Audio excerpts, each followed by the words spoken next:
اور تمام ہندو اپنے مکانات اور مویشی سمیت پانی میں بہہ گئے، کیونکہ استغفر اللہ انہوں نے اللہ کے قہر کو دعوت دی تھی۔ دوستو، جب حضرت لوط علیہ السلام کی قوم نے بھی ایسی ہی نافرمانی کی تو ان پر بھی سخت عذاب آیا۔ حضرت جابر بن عبداللہ رضی اللہ تعالی عنہ سے روایت ہے کہ پیارے نبی حضرت محمد صلی اللہ علیہ وسلم نے ارشاد فرمایا، سب سے زیادہ اندیشہ مجھے اپنی امت پر قوم لوط کا فعل کا ہے۔ حضرت عبداللہ بن عباس رضی اللہ تعالی عنہ سے روایت ہے کہ نبی کریم صلی اللہ علیہ وسلم نے ارشاد فرمایا، ملعون ہے وہ شخص جس نے قوم لوط کا فعل کیا۔ حضرت عبداللہ بن عباس رضی اللہ تعالی عنہ سے روایت ہے کہ نبی کریم صلی اللہ علیہ وسلم نے فرمایا، اللہ رب العالمین نگاہ نہ فرمائے گا اس شخص کی طرف جس نے مرد یا عورت سے اگلام کیا۔ جب قوم لوط نے بدفعلی کی اور اس پر اڑے رہے تو رب العالمین نے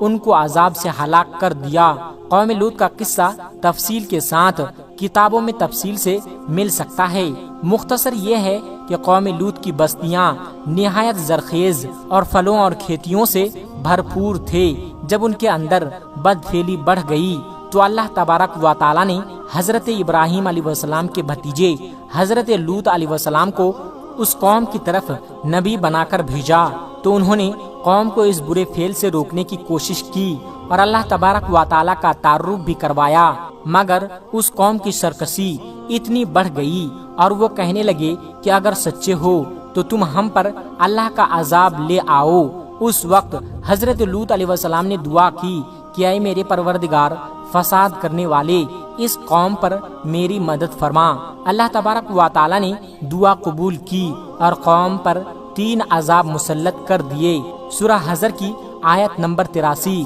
اور 84 میں ذکر ہے کہ بس سورج نکلتے نکلتے انہیں ایک بڑے زور کی آواز میں پکڑ لیا، بالآخر ہم نے اس گوہر کو اوپر تلے کر دیا اور ان لوگوں پر کنکڑ والے پتھر برسائے۔ اللہ تبارک و تعالی نے قوم لوط کی بے حیائی کی وجہ سے ایسا عذاب دیا کہ کسی امت کو بھی وہ عذاب نہیں دیا گیا۔ اس لیے حدیث پاک میں کلم ہے کہ جس کو بھی قوم لوط جیسا عمل کرتے پاؤ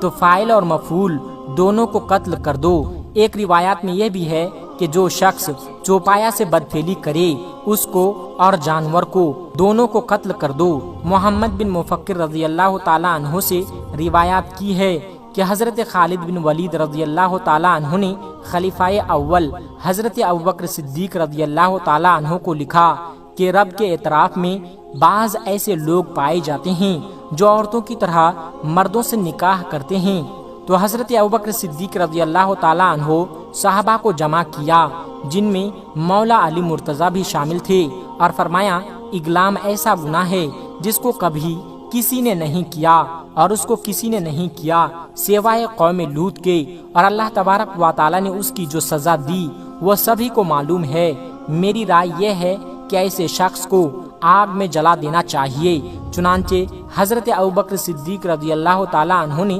حضرت خالد بن ولید رضی اللہ تعالی عنہ کو لکھا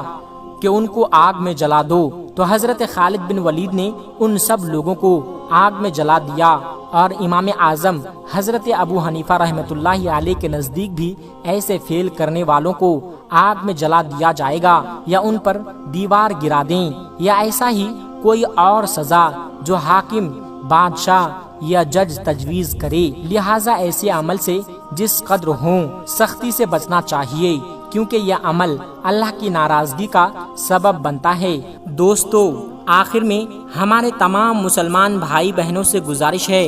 کہ اس چینل کو بنانے کا ہمارا مقصد یہ ہے کہ جتنے بھی ہمارے ہندوستانی بھائی بہن ہیں، چاہے وہ ہندو ہو یا مسلمان، سب کو اسلامی اور سبق آموز واقعہ سنا کر ان کا ایمان تازہ کرنا ہے اور سب لوگ اس سے کچھ نصیحت حاصل کر سکے۔ اور یہ بات بھی ہے کہ دین اسلام کی باتوں کو